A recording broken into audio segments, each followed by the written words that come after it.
예, 제가 그 발제문으로 드린 자료는 최근에 저희 경제학부 다른 교수님들하고 단행본을 하나 발간했습니다. 그 단행본에 있는 내용을 제가 드렸고요. 그 안에 보면은 능력주의라든지 공정의 문제에 대해서 제가 이제 서술한 쓴 부분이 있는데 그 부분을 중심으로 해서 발제를 드리겠습니다. 결국 그 제목이 얘기하는 것처럼 이 챕터는 공정해야 혁신이 이루어지고 혁신이 이루어지면 더 공정해질 수 있다. 이걸 이제 공정과 혁신의 선순환이라고 했고요.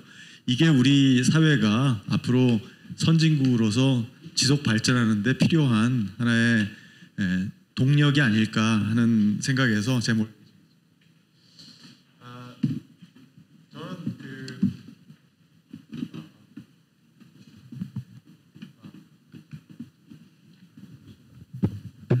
됐습니다. 제가 실수로 누른 것 같아요. 저는 우리 사회가 최근에 이 능력주의라는 이제 하나의 이걸 가치관이라고 해야 될까요? 이런 가치관에 대해서 너무 과다하게 관심을 갖는 것이 아닌가, 참 특이한 현상이라고 생각됐고요. 아까 우리 저희 그 첫 번째 발표해 주신 교수님께서 말씀하셨듯이 뭔가 책이 번역이 잘못돼서 좀 그런 게 발생하지 않는다는 생각이 듭니다. 사실 능력주의라는 것은 공정에 대한 대안이 될 수 없는 거고요. 절차적 공정 이외에는 어떻게 보면 빈 껍데기에 불과하다고 볼 수 있습니다. 능력이 있는 사람이 아무리 마저 가져도 문제 삼지 않는다는 얘기하고 별로 다를 게 없어요. 자본주의처럼 능력주의적인 사회가 없습니다. 그런데 자본주의처럼 또 불공평한 사회도 없잖아요. 그래서 이 그 능력주의를 이 불공정한 한국 사회의 공정성의 대안으로 여기는 이런 현실에 대해서 참 개탄스럽게 생각하고 있고요. 어떻게 보면 능력주의는 이런 불공정한 자본주의적인 사회, 불공정한 사회의 높은 불평등을 만드는, 기회불평등을 만들고 차별을 만드는 온상이 될 수도 있습니다. 강자가 약자를 지배하고 승자가 독식하는 이런 불공정한 시장에서 약육강식의 뭐 정글 같은 이런 시장, 이런 사회를 만드는 하나의 이런 사회를 정당화하는 하나의 그 가치관이 될 수도 있고요. 능력주의의 뭐 우리가 흔히 분배정의의 가장 중요한 문제라고 생각하는 공정한 분배가 무엇이냐, 이런 문제에 대해서 아무런 답을 주지 못하는 것이죠. 그래서 결국은 다수가 위험하게 되는 그러한 사회가 만들어지고요. 그것이 지금까지 우리가 역사적으로 경험해본 자본주의의 폐해였죠. 그리고 그 폐해를 이 서구 자본주의는 100년 동안 극복하기 위해서 온갖 노력을 다해왔고요. 지금 우리가 관찰하고 있는 서구 자본주의는 그 결과라고 볼 수 있습니다. 노동자의 단체 행동에 관한 권리, 그리고 반독점과 공정거래에 관한 법질서, 그리고 사회복지제도가 발전한 것, 이런 모든 것들이 이런 능력주의가 만든 폐해들, 불평등과 양극화의 폐해와 싸워온 결과입니다. 능력주의라는 이런 안일한 기준이 어떻게 보면 구조적 차별과 기회불평등이라는 불평등 중에서 가장 나쁜 불평등을 야기하는 원인이 될 수 있습니다. 왜냐하면 개인의 능력이라는 것은 개인의 노력만으로 만들어지는 것이 아니고 그 개인이 소속된 집단의 집단의 물질적 혹은 비물질적 자원으로 만들어집니다. 그래서 차별받는 집단에서는 아무리 노력해도 능력을 키울 기회조차도 제한될 수밖에 없는 그런 일이 벌어질 수 있는 것이죠. 이런 구조화된 차별, 기회불평등을 능력주의는 오히려 강화할 수 있습니다. 지금 우리 사회가 겪고 있는 문제들은 서구 자본주의가 100년 동안 겪어왔던 그런 불공정한 자본주의의 문제, 그리고 재분배에 무기력한 정부, 그리고 부패한 사회, 불투명한 공공 부분이 만드는 불평등과 양극화의 문제입니다. 우리 사회에 지금 존재하는 여러 부문 간, 그리고 기업 규모, 큰 기업과 작은 기업, 아니면 고용 형태, 정규직, 비정규직, 이런 다양한 부문 간의 소득, 임금의 격차, 삶의 질의 격차, 이런 것들을 보면은 너무 심각합니다. 우리 사회가 능력주의 같은 안일한 기준으로 시장과 공공부문을 허술하게 관리해 온 것 때문이라고 저는 생각합니다. 계층 간 기회 불평등 너무 심해지고 있고요. 또 다른 어떤 선진국보다 여성이 겪는 경제적 기회 불평등은 심각한 문제가 되고 있습니다. 지금이야말로 우리 사회가 공정한 시장과 공정한 분배에 대한 사회적 합의점을 찾아야 되고요. 하루빨리 공정을 회복하고 선진 사회로 거듭나야만 할 때라고 생각합니다. 이번 정부에서 비정규직을 정규직화하는, 특히 공공부문에서, 공공기관에서 이런 어떻게 보면 상당히 강수를 선택했어요. 그래서 여러 가지 좀 사회적 갈등도 있었다고 생각합니다. 정책이 추진되는 과정에서 좀 세밀한 준비가 안 된 면도 있지만 어떻게 보면 이런 노력들이 우리 사회에 존재하는 어떤 차별, 그리고 지나친 양극화를 해소하려는 노력의 일환이라고 볼 수 있습니다. 그런데 이런 정책에 대해서 능력주의로 비판하는 것은 어떻게 보면 상당히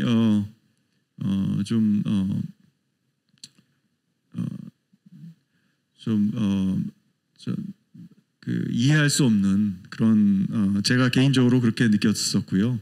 어떻게 보면 능력주의가 만들어 놓은 불공정의 문제를 능력주의로 풀자, 뭐 이런 것에 불과한 것 같습니다. 그래서 상당히 저도 좀 그 당시에 대안이 없는 비판을 하는 것을 보면서 안타깝게 생각했고요. 물론 앞으로 더 나은 대안들을 찾아야 된다고 생각하고, 어떻게 보면 정규직의 비정규직의 정규직화보다도 모든 나라가 지금 비정규직이 늘어나는 그러한 상황을 겪고 있기 때문에 근본적으로 비정규직에 대한 어떤 처우의 차별, 어떤 소득의 격차, 이런 문제들이 해결되는 방안을 찾는 게 필요하다고 생각합니다. 그럼 공정이란 무엇인가에 대해서 좀 생각해 볼 필요가 있는데요. 이런 질문들을 우리 사회에서 많은 분들이 하고 있고 우리 사회가 답을 요구하는 질문인데요. 저는 이 질문에 대한 답은 상당히 많은 사람들이 알고 있다고 생각해요. 그래서 현대사회에서는 어차피 우리는 거대한 시장 경제를 통해서 많은 경제적 문제들을 해결하는 사회를 살고 있어요. 그래서 우리가 시장을 빼놓고 공정을 얘기할 수 없습니다. 그래서 현대사회에서 공정이란 무엇인가를 얘기할 때 가장 중요하게 다뤄야 할 문제 중에 하나가 시장의 공정성입니다. 공정한 시장이 작동되어야만 한다는 얘기입니다.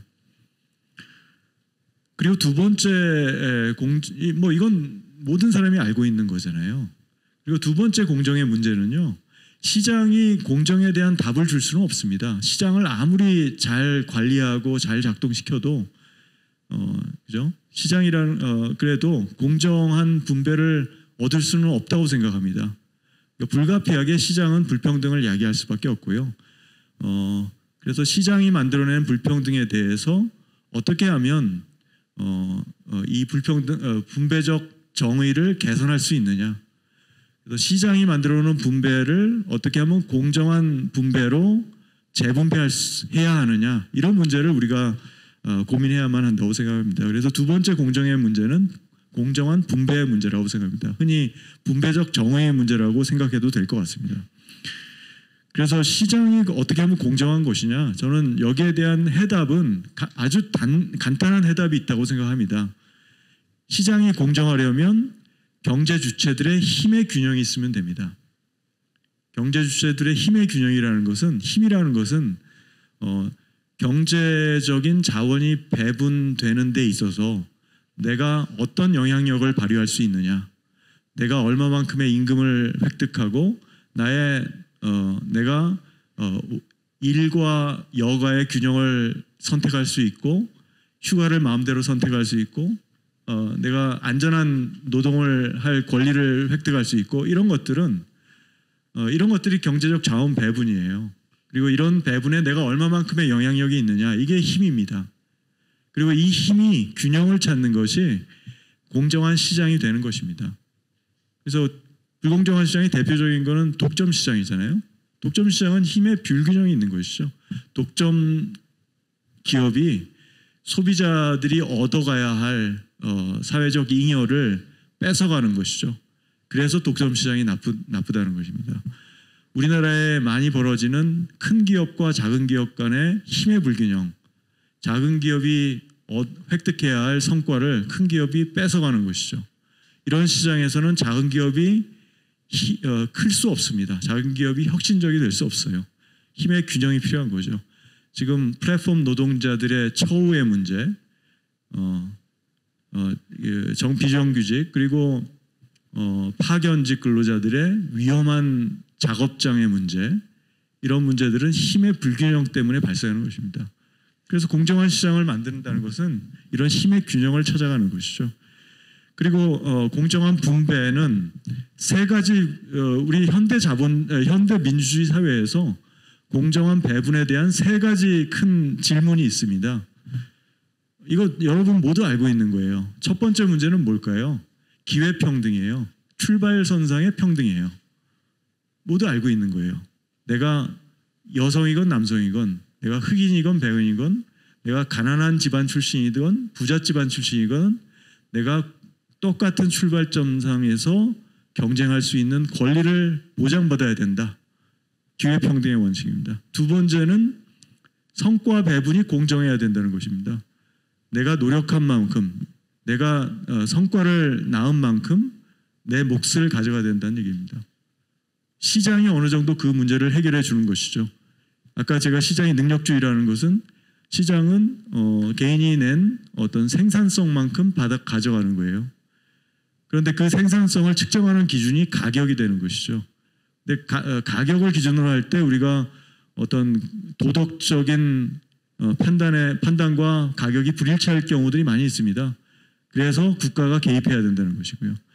공정한 성과 배분이 이루어져야 된다는 것이 두 번째 원칙입니다.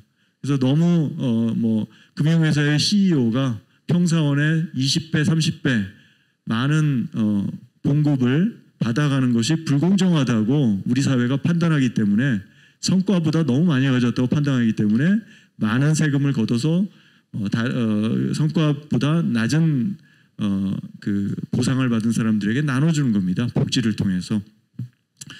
그리고 세 번째 마지막 문제가 있어요. 이것도 여러분 모두 아시는 거예요. 아무리 기회평등하고 아무리 성과가 공정하게 나누어지더라도 사람들이 겪을 수밖에 없는 가혹한 불운들이 있습니다. 여러분이 교통사고에 당할 수도 있고요. 심각한 질병에 처할 수도 있습니다. 이거는 보험으로 해결될 수 없어요. 보험이 불안전하기 때문에 시장으로 해결되기 어려워요. 이걸 국가가 그대로 내버려 둬야 될까요? 국가가 이런 가혹한 개인이 겪는 불운으로부터의 안전을 보장해 줘야 되는 것이죠. 안전한 삶에 대한 평등한 권리의 문제입니다. 이 세 가지 분배 정의의 문제가 지금 현대 민주주의 사회가 제기하고 해결하려고 노력하는 기본적인 분배 정의의 문제입니다. 이것은 많은 서로 다른 의견의 분배 정의론들이 있지만 그것이 무엇이건 간에 이 세 질문에 답하지 않으면 안 되는 문제예요. 그리고 지금 민주주의 사회들은 이 문제에 대한 나름대로의 해답들이 있습니다. 그리고 우리 사회도 나름대로의 해답들이 있어요. 불충분한 해답이죠. 우리는 이 답을 잘 가지고 있는 나라들을 보고서 우리가 무엇이 부족한지를 깨달아야 되고요. 우리 사회를 지속적으로 개선해 나가야 된다고 생각합니다. 제가 거의 시간이 다 된 것 같은데요. 예. 예. 그래서 저는 이런 문제를 이제 어떻게 풀 수 있느냐 이런 이제 말씀을 좀 드리고 싶은데요. 지금 현재 우리 사회는 아까 말씀드렸듯이 그리고 첫 번째 발표하셨던 교수님께서도 잘 설명해 주셨듯이 서구 사회가 100년 동안 겪었던 문제를 불과 20년 동안 겪고 있는 것입니다. 그래서 그리고 우리 사회는 사실 우리 사회가 경제민주화라는 이제 문제에 대해서 고민을 해왔었는데요. 우리가 이제 뭐 경제민주화라는 개념이 어떤 의미냐, 뭐 그런 질문을 많이 할 수도 있는데 주로 이제 우리가 경제민주화하면 재벌개혁 뭐 이런 주제에 주로 집중하는 경향이 있는데 그렇지 않습니다. 경제민주화라는 것은 제가 아까 앞에서 말씀드렸듯이 공정한 자본주의 질서를 회복하기 위해서 경제주체들 간의 힘의 균형을 찾아가는 그러한 문제라고 저는 생각하고 있고요. 그 경제학자 중에 루드비히 폰 미제스라는 경제학자가 있습니다. 그분은 자본주의가 민주주의보다도 더 공정하고 공정한 민주주의를 실현하는 경제 질서다라고 보시는 분이에요. 저는 거기에 대해서 동의하지는 않지만 그런데 이제 그분이 말씀하시는 자본주의는 자본주의가 왜 공정하다고 생각하느냐면 자본주의도 투표에 의해서 돌아가고 있다라고 보는 거예요. 그분은 어떤 투표냐면 소비자들이 시장에서 그 소비 활동을 통해서 하는 투표다라는 것이죠. 맞는 말씀입니다. 소비자들의 투표에 의해서 기업들이 이윤을 얻게 되고 어떤 동기를 부여받게 되고 기술 혁신의 동기도 부여받게 되는 것이죠. 맞는 말씀인데 그런데 이제 소비자들이 똑같은 1달러에 투표를 하지만 그러니까 모든 소비자들의 1달러의 투표는 똑같은 힘을 발휘할 수 있어요. 그렇기 때문에 평등하다는 것이죠. 그리고 민주주의적이다라고 다수의 맹표가 없기 때문에 더 민주주의적이다. 이게 이제 미제스라는 경제학자의 판단이에요. 그런데 이 판단의 문제는 뭐냐면 소득에 따라서 소비자의 힘이 달라질 수 있는 거예요. 소득이 많은 사람이 더 많은 투표권을 가지고 있고요. 그래서 결론적으로는 자본주의가 미제스가 말하는 것처럼 좋은 면도 있지만 결국은 소득 불평등 때문에 소비자들의 힘의 불평등이 발생할 수밖에 없는 문제를 가지고 있다.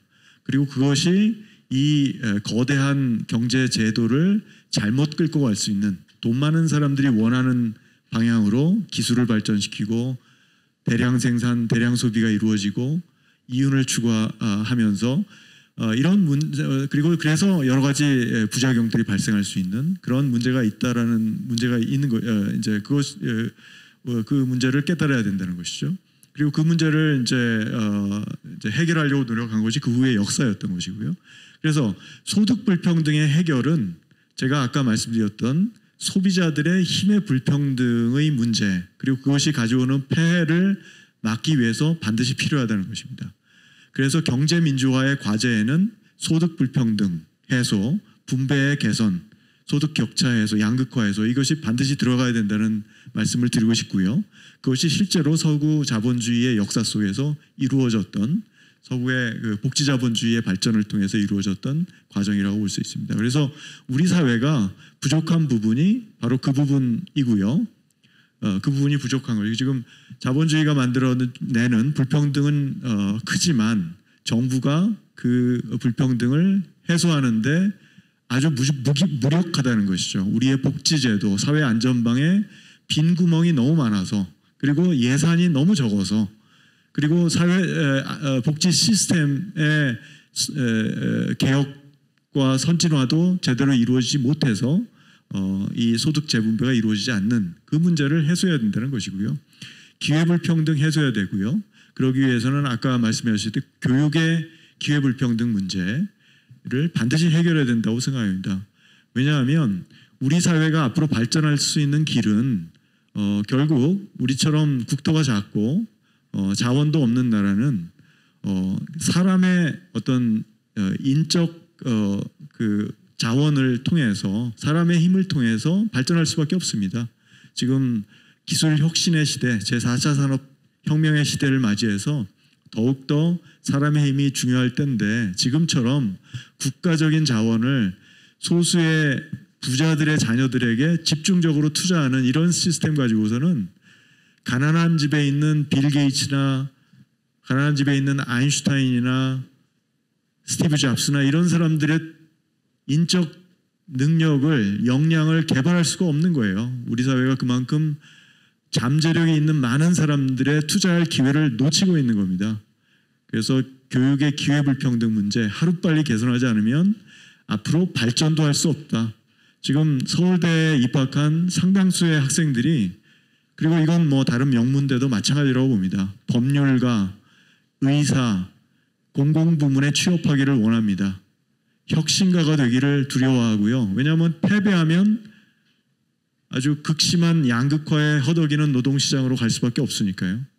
불안한 사회가 되어가고 있기 때문에 도전하기 싫어하고 개척하기 싫어하고 혁신하기 싫어할 수밖에 없습니다. 이렇게 되면 우리나라는 발전할 수 없습니다. 예, 제 발표는 이것으로 마치도록 하겠습니다. 감사합니다.